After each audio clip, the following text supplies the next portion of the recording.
Were you down at the league meeting in Texas, Albert? I was, yeah.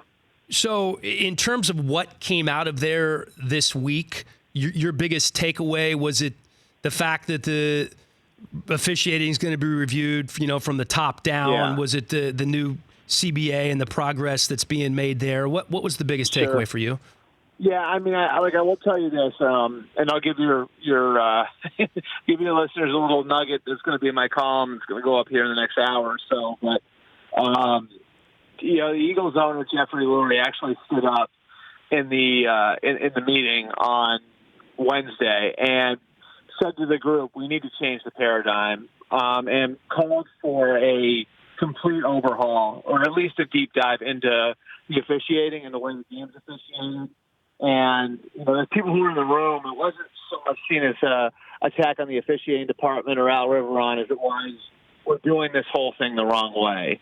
And we should take a look at this. We should spend the next 3 months in basically looking at everything that we do and then how the game is officiated, and reconvene in March at the league meeting and discuss how we can change this. And, I mean, Dan, he was talking about things, not just the review process, pass interference, all the stuff we've talked about. I mean, he's talking about evaluating, do we really need to be calling penalties that are away from the play?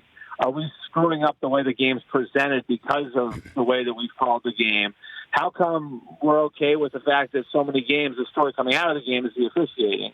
And so, Lurie stood up in the middle of that meeting and basically calls for all of the owners to consider overhauling the officiating system and changing the paradigm of how football games are officiated. So, to me, that'll wind up being the number one takeaway, because I think it's something that's going to last into the off season, and something I think that they will be discussing in March.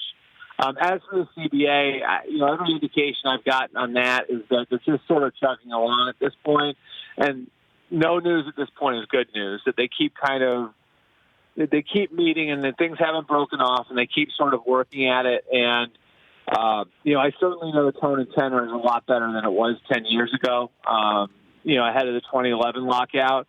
And, they haven't come to agreement on the big stuff, the stuff like 17 games.